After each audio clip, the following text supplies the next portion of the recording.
Saludo. En el día de hoy está con ustedes el equipo Los Amigos Digitales. Vamos a estar tratando el tema de los componentes de la planificación educativa, específicamente las actividades, los recursos y la evaluación. Este equipo está compuesto por Amparo Ferrer, Emmanuel Pérez, Natividad Pimentel, David Gómez, Marlon Ferreras y quien le habla, Claribel la Antigua. Vamos a iniciar la exponencia con Amparo Ferrer, quien nos va a estar hablando sobre las actividades. Hola, las actividades de enseñanza y aprendizaje se conciben como elementos o componentes de curso de acción, de modo de proceder y por lo tanto deben desarrollarse como formas concretas de poner en práctica las estrategias seleccionadas para el tratamiento de cierto contenido. En forma más sencilla, las actividades son los procedimientos que utilizamos en el salón de clase para lograr aprendizaje significativo. En este momento de la planificación es esencial la creatividad, poner en práctica toda la creatividad y pensar en los intereses de los estudiantes. Por lo tanto, hay que tener cierto criterio a la hora de diseñar las actividades. El primer criterio es que las actividades deben implicar la posibilidad de disfrutar aprendiendo. Por ejemplo, en el nivel inicial, es fundamental lo que son los juegos y actividades lúdicas, y en los niveles más avanzados son importantes los juegos de simulación y los de roles. Esto facilita la asimilación de contenidos.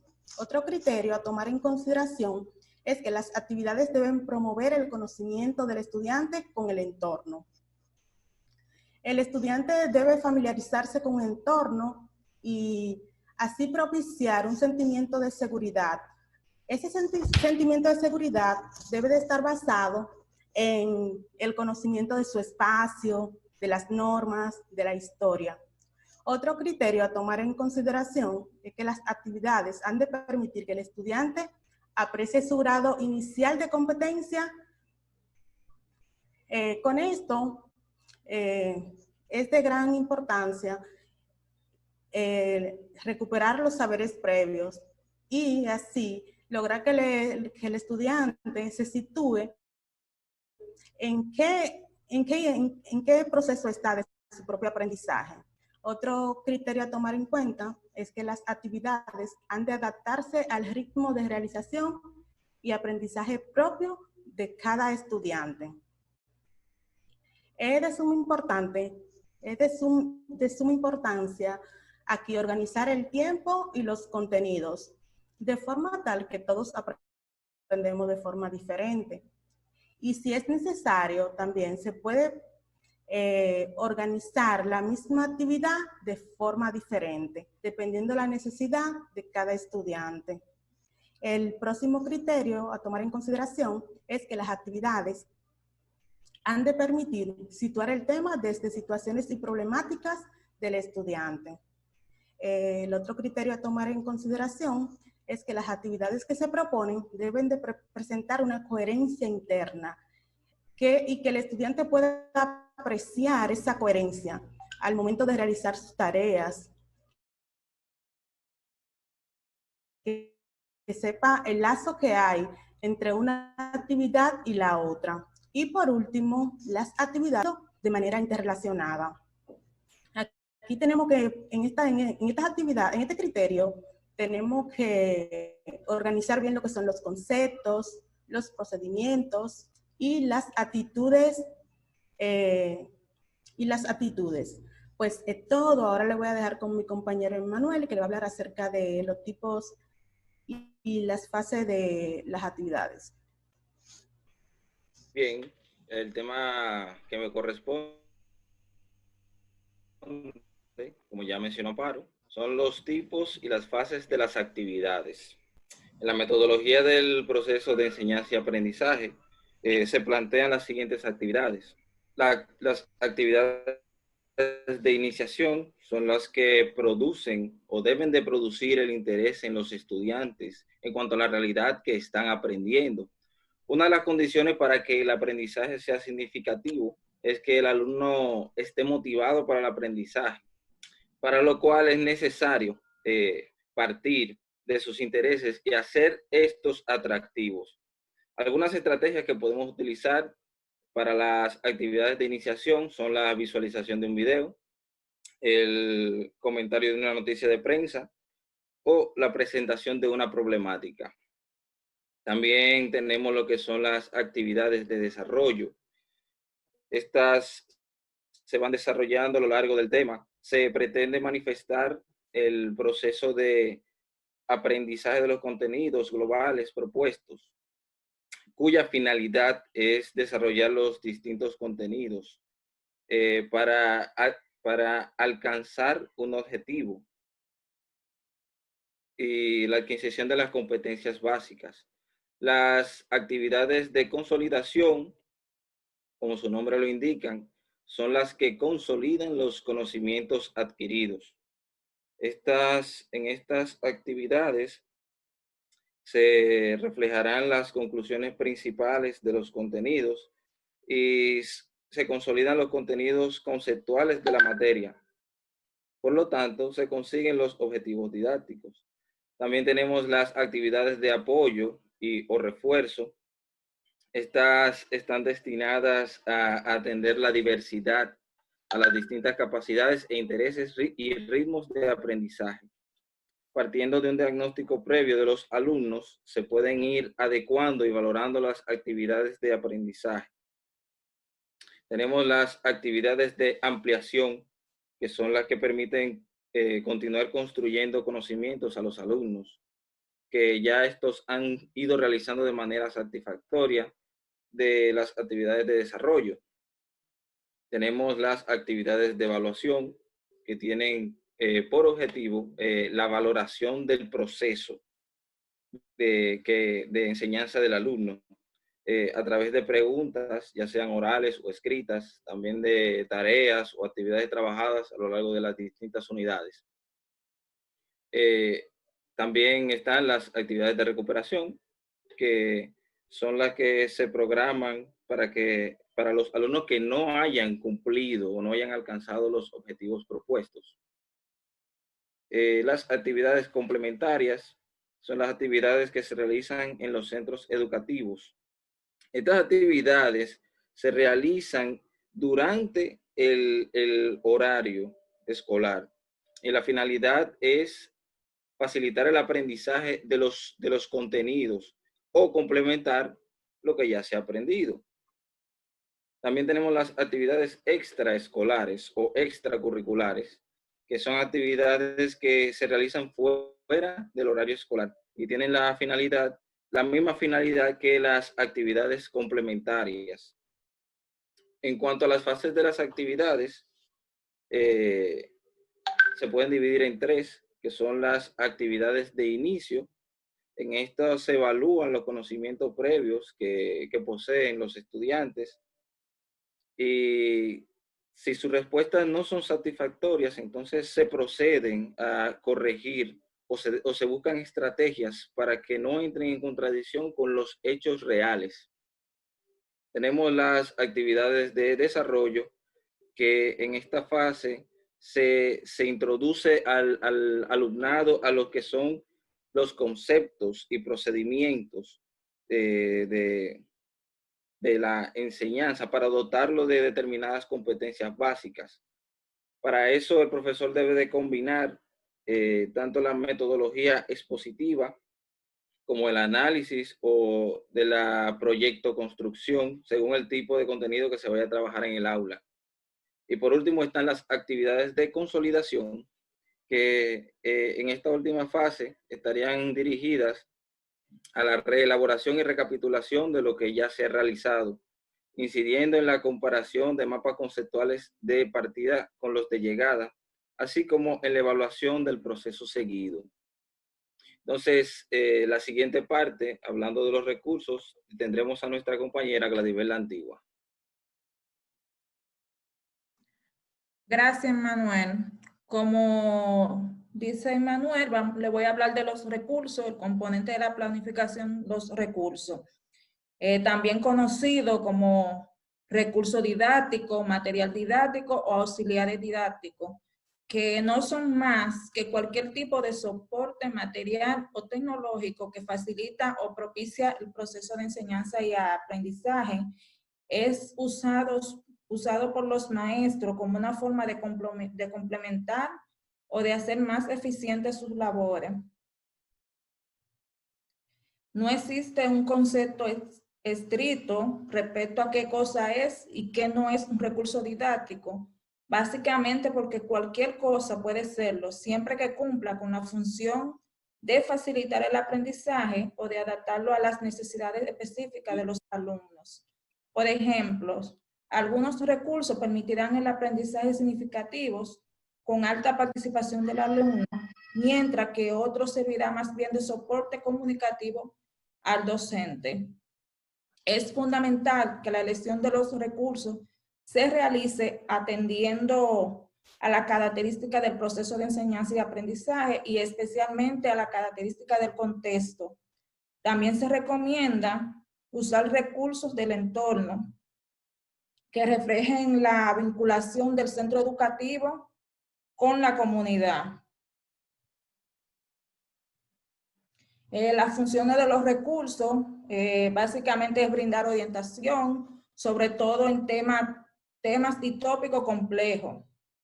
También simular situaciones o eventos para mostrar en un ambiente controlado cómo ocurre en la vida real. También motiva el aprendizaje, es decir, despertar el interés por el conocimiento en el alumno. Evaluar el desempeño del alumno en un tema puntual o en la materia como un todo, para así saber qué tanto del aprendizaje fue exitoso. ¿Qué importancia tienen los recursos didácticos? Son fundamentales en cualquier modelo educativo, porque dinamizan la transmisión de saberes y permite que ésta, según el modelo y formas distintas, lo cual es vital si se considera que no todo el mundo aprende de la misma manera. Por otro lado, suelen incorporar a la enseñanza recursos técnicos y tecnológicos más modernos, lo cual permite la actualización de la enseñanza, permitiendo nuevas dinámicas y experiencias académicas. Tenemos diferentes tipos de material didáctico. Tenemos material permanente de trabajo, que son todos aquellos que usamos a diario en la enseñanza, ya sea para llevar registro de la misma, ilustrar los dichos o permitir otro tipo de operaciones. También está material informativo, son aquellos que se haya contenido la información y que son empleados como fuente de saberes. Material ilustrativo son los que pueden usarse para acompañar, potenciar y ejemplificar el contenido impartido, ya sea visual, audiovisual o interactivo. Material experimental, aquel que permite a los alumnos comprobar mediante práctica y experimentación directa los saberes impartidos en la clase. Material tecnológico, que son los recursos electrónicos que permiten la generación de contenidos, valiéndose sobre todo de las llamadas TIC. Tenemos algunos ejemplos de recursos didácticos, está la pizarra, tiza, marcadores, los proyectores, láminas, carteleras, software de aprendizaje, que actualmente existen un sinnúmero, enciclopedia en línea, secuencias audiovisuales, material de laboratorio científico, prácticas experimentales, ejercicio de campo, libro de texto, diccionario, la calculadora, maqueta, organigrama, gráficos, entre otros. Ahora vamos a continuar con la compañera Natividad Pimentel. Ella nos va a hablar de la evaluación. Un saludo cordial para todos. Le habla Natividad Pimentel. Como dice mi compañera Gladys, me toca el tema de la evaluación. Ustedes saben bien que la evaluación es un tema bastante amplio en sus contextos. Vamos a hablar de lo que es la evaluación por competencia. Como todos sabrán, la evaluación debe formar parte de los procesos de aprendizajes. La evaluación es un proceso dinámico, sistemático y continuo que está enfocado hacia los cambios de las conductas y rendimientos, mediante logros adquiridos en función de los objetivos propuestos, con la finalidad de que los docentes, que son el ente principal del proceso educativo, reconozcan y aprecien la eficiencia de la enseñanza y la calidad de los aprendizajes.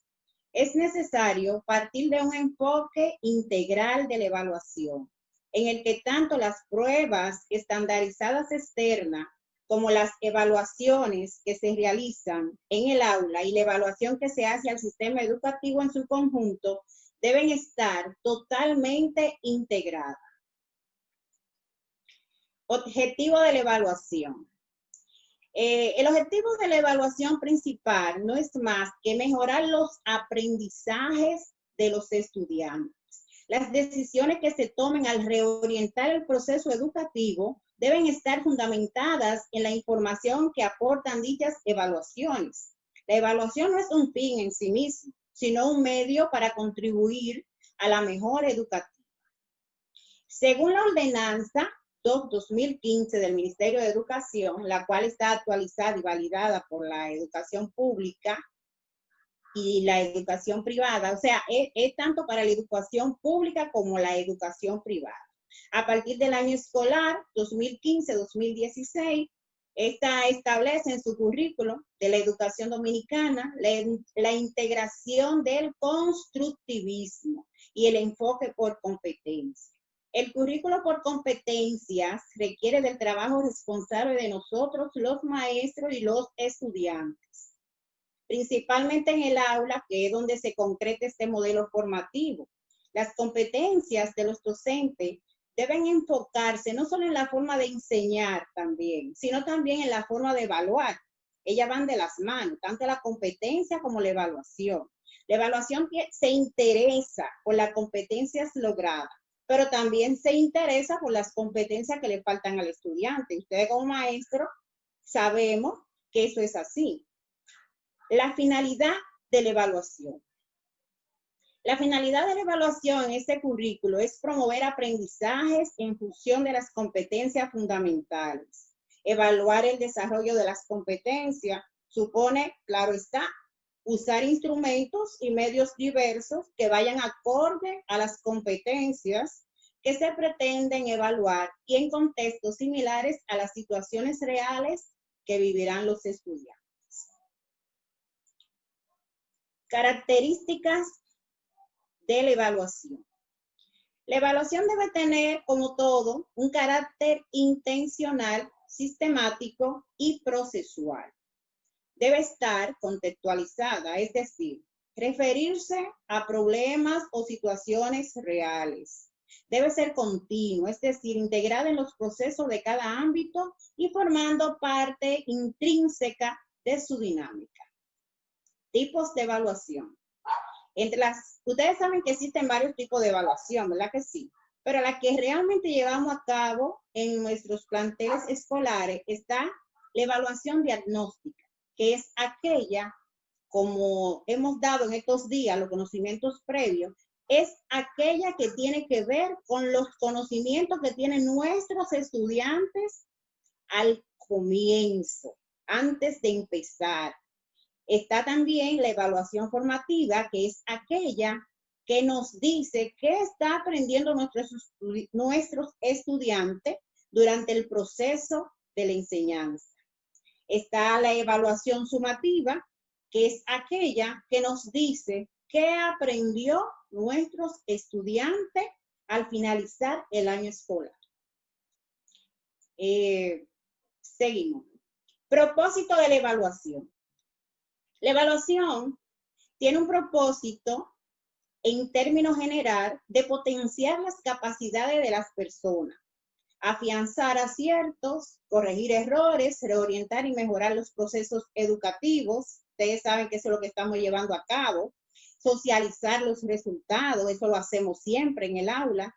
transferir los conocimientos teóricos y prácticos que van de la mano, ustedes lo saben, en las aulas y en los talleres. Socializar los resultados, siempre lo hemos hecho, y ustedes lo saben que como maestros siempre al finalizar siempre estamos transfiriendo esos conocimientos de nuestros estudiantes. Transferir el conocimiento teórico y práctico siempre ha sido, eso va en la práctica todo el tiempo. Aprender de la experiencia, afianzar valores y actitudes, orientar el proceso educativo y mejorar su calidad. Otra cosa, promover, certificar o acreditar a los estudiantes. Podría decir algo más porque es bastante amplio, pero ahora le toca a mi compañero David Gómez. Ecua. Buenas.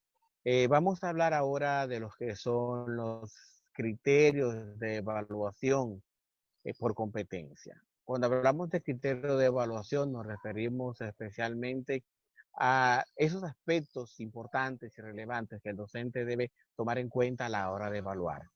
Estos criterios van a depender del nivel en el cual se encuentra el estudiante, ya que los criterios van a variar de manera significativa entre un nivel a otro. Iniciamos en el nivel inicial. Cuando hablamos de esos criterios que debemos tomar en cuenta el docente a la hora de evaluar a los niños del nivel inicial, lo primero que debe tomar en cuenta es esos saberes que el niño trae a la hora de llegar a este nivel.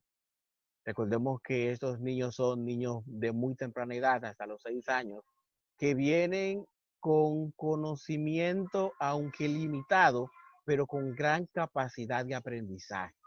Entonces, el docente debe tomar en cuenta esos saberes iniciales que este niño trae.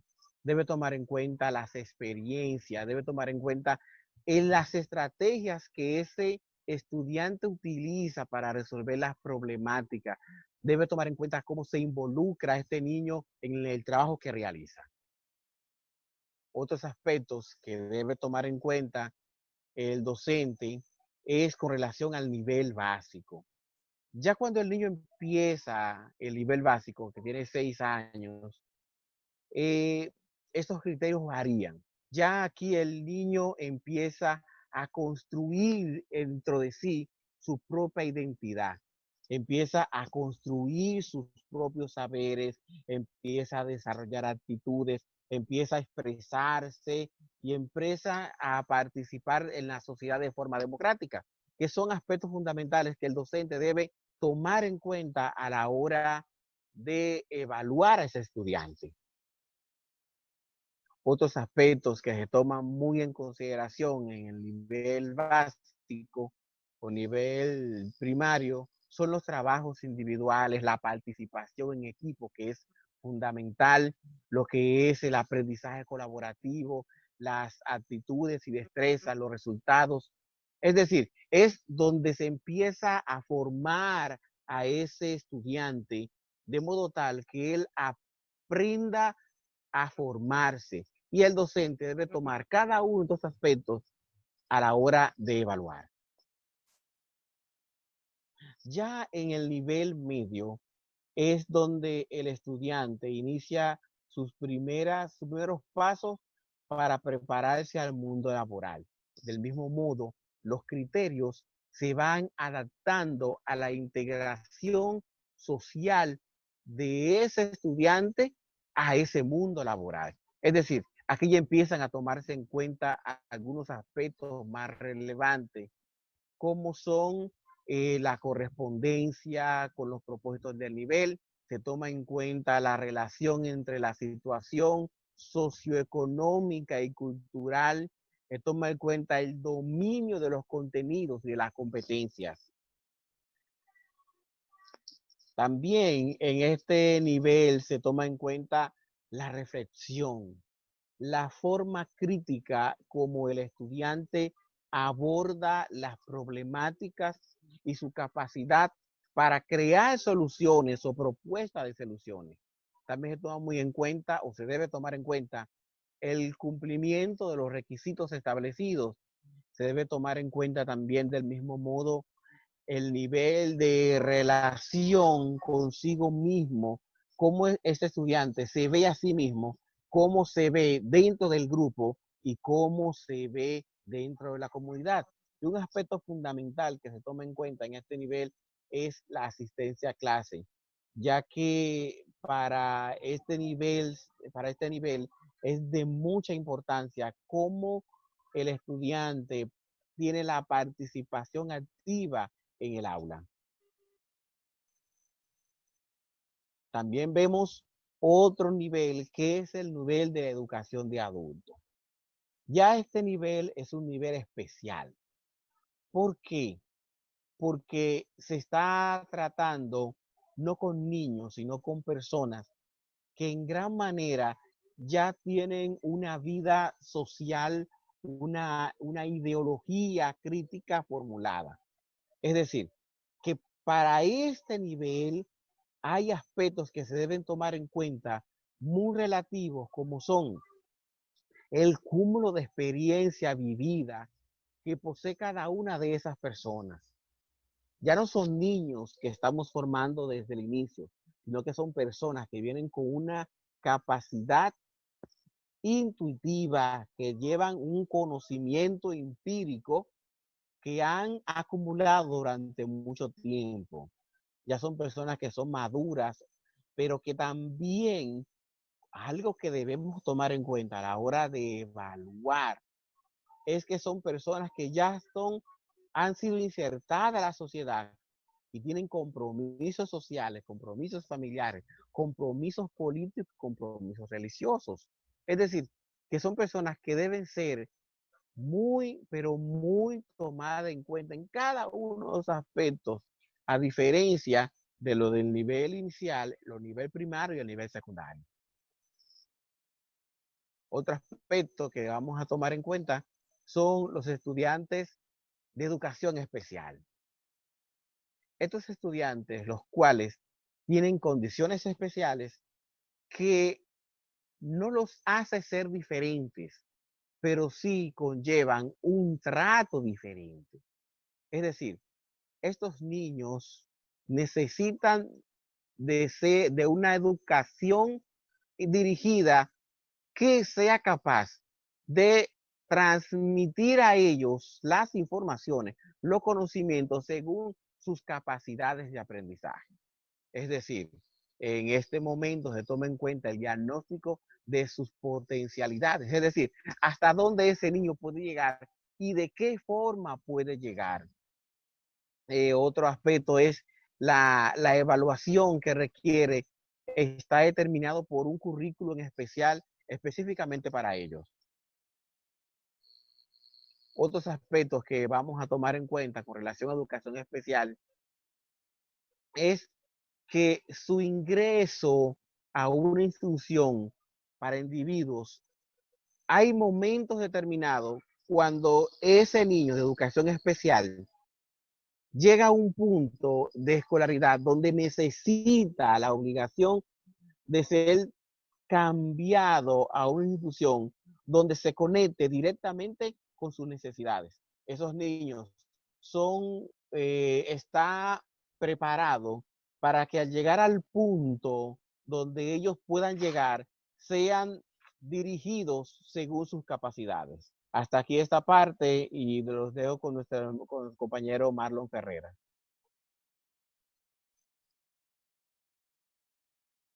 Buenos días.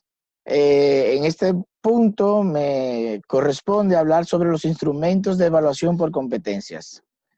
Dichos instrumentos, a la hora de nosotros practicar una evaluación dentro del entorno de trabajo, son muy útiles para poder afianzar y garantizar un mejor resultado de estos puntos obtenidos por nuestros estudiantes.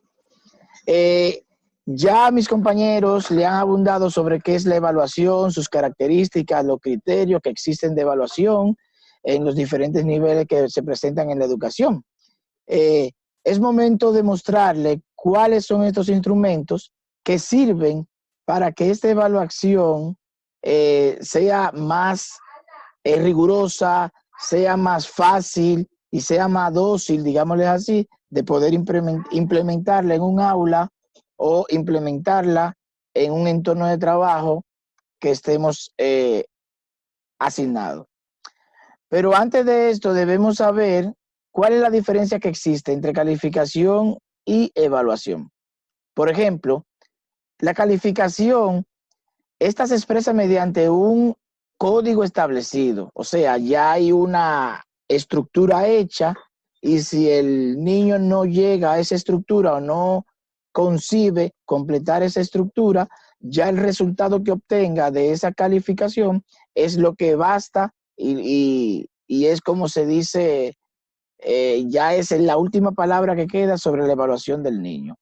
Pero mirando lo que es una evaluación por competencias, que es donde nosotros estamos haciendo esfuerzos notables para que esto se lleve a cabo de una mejor manera y poder adquirir y enseñarle a los muchachos otros métodos de poder estar en el medio social en el que le corresponda, vemos que dice que determina que como, para qué y en qué grado se ha adquirido los ámbitos de la competencia. O sea, nosotros aquí en la evaluación por competencia le vamos a dar la habilidad al niño de que se le va a evaluar, pero acorde a lo que el niño pueda hacer en el momento X o del tema X por el cual se le esté evaluando.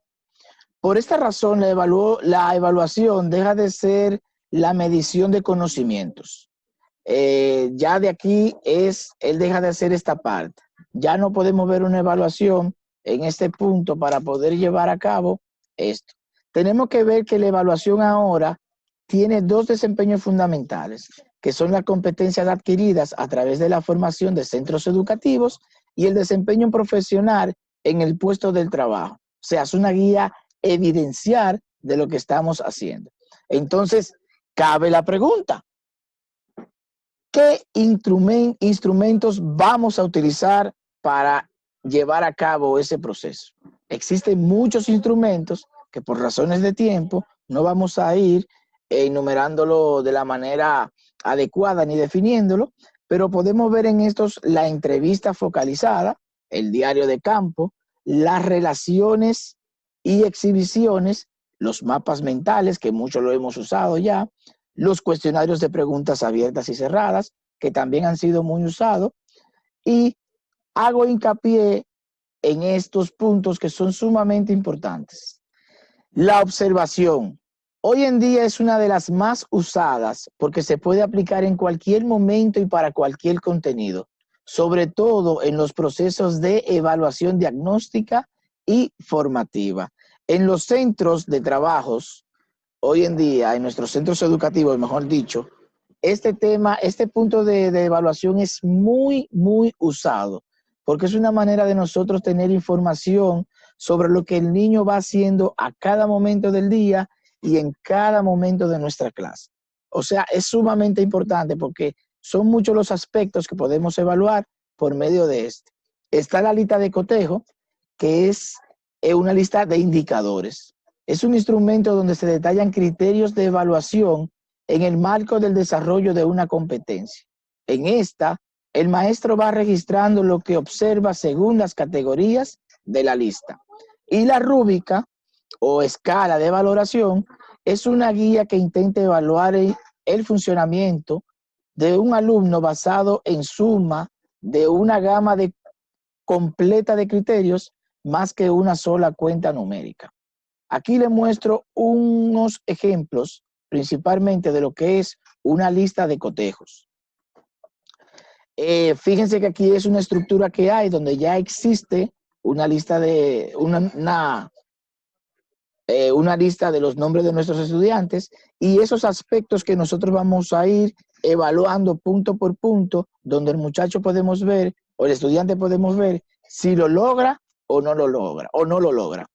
Fíjense que es una manera más abierta, porque si el muchacho en ese momento no puede lograr un objetivo, podemos ahí mismo retroalimentar al niño y que él pueda entender que de qué manera debe de lograrlo y hasta qué punto debe de lograr ese objetivo.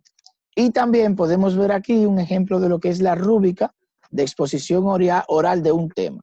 Aquí es muy diferente a la que vimos, porque vemos que aquí estamos teniendo ya una expectativa pura, digámosles así, de lo que queremos que el niño logre, y por eso que él logre, podemos otorgarle la puntuación que lleva.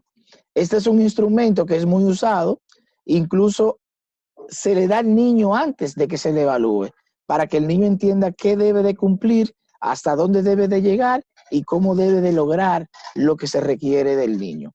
Cabe resaltar que estos son tipos de evaluaciones que entran en el plano cualitativo y cuantitativo.